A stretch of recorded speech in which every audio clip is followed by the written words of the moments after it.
ख़बर वासा शेर कनासी लाड़काड़े खां जसकम जी रैली में ज़ख़्मी थियल नींगर जो इलाज जारी अगवाड़न पारा अयादत कई। ख़बर वासा शेर कनासी जसकम जे मरकज़ी अगवाड़ अतर सूमरो अजीजुर रहमान शेख ऐं ॿिया ट्रामा सेंटर पहुता। ख़बर वासा शेर कनासी जसकम अगवाड़न ज़ख़्मी नींगर अयान अली खजर की अयादत कई। के नालन खिलाफ नारेबाज़ी कई वई।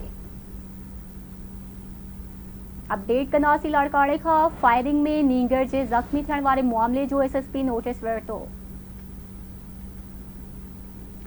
SSP लाड़काड़े नींगर जे ज़ख़्मी थियण वारे मामले की रिपोर्ट तलब करे वरिती। नींगर जे ज़ख़्मी थियण वारे मामले जो मुख़्तलिफ़ रुखनि खां जाइज़ो वठी रहिया आहियूं, SSP जो रुचवड़ आहे। वाक़े में मुलविस जवाबदारनि की गिरफ्तारी जो हुक्म ॾेई छॾियो आहे। अपडेट कनासी लाड़काड़े खां जसकम जी रैली में ज़ख़्मी थियल नींगर जो इलाज जारी अगवाड़न पारा अयादत। जसकम जे मरकज़ी अगवाड़ अतर सूमरो अजीजुर रहमान शेख ऐं ॿिया ट्रामा सेंटर पहुता।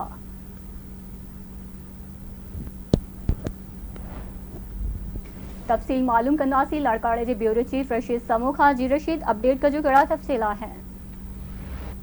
जी बिल्कुल, लाड़काने में जिसकम जी रैली ज़ख़्मी थियल 12 नींगर आहे खजर जा जेके बोतल आहिनि बुलंद आहिनि। ट्रामा सेंटर में उन इलाज उनजो जेको आहे उहो हलंदड़ आहे। जिसकम जे मरकज़ी अगवान अतर सूमरो ज़िले अगवान आहे अज़ीज़ रहमान शेख। जिसाब जे मरकज़ी अगवान आहे अशरफ कलोड़ो ऐं ॿिया जेके क़ौमपरस्त अगवान नींगर जी मिटनि माइटनि ट्रामा सेंटर पहुची ज़ख़्मी नींगर अयान अली खजर की अयादत कई है। जंहिं दौरान ज़ख़्मी नींगर क़ौमपरस्त अगवाननि ऐं वॾी तादाद में अयादत लाइ आयल माण्हुनि खे ॾिसी जज़्बाती थी वियो ऐं उन केनालनि खिलाफ़ नारा हणंदे सिंधुअ खे बचाइण अज़म ऐं नज़र पे आयो ऐं जंहिं जज़्बाती अंदाज़ में उन शाइरी ॿुधाई ऐं सिंध धरतीअ जे सचे सपोत जो उन सबूत ॾिनो आहे। अहिड़े वीडियो पिणु सोशल मीडिया ते इहा वायरल थी वई आहे। वायरल जेकी आहे जंहिंमें ट्रामा सेंटर जे बिस्तरे ते ज़ख़्मी नींगर अयान अली खजड़ चई रहियो आहे त तूं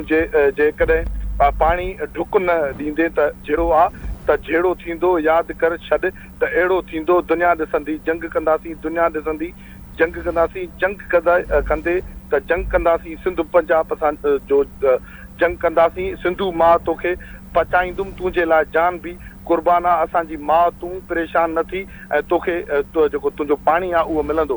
हिन वक़्तु जेको नींगर जो जेको इलाज आहे उहो सेंटर में हलंदड़ आहे ऐं जेको केस आहे पुलिस जो चवणु आहे त जेको केस आहे उहो दाख़िल कयो वेंदो ऐं जेको जवाबदार आहे जंहिं फायरिंग कई आहे उनखे पुलिस जो चवणु आहे त जल्द जेको आहे गिरफ़्तार कयो वेंदो। जी ठीकु आहे रशीद, अवां जी वॾी महिरबानी अपडेट करण लाइ।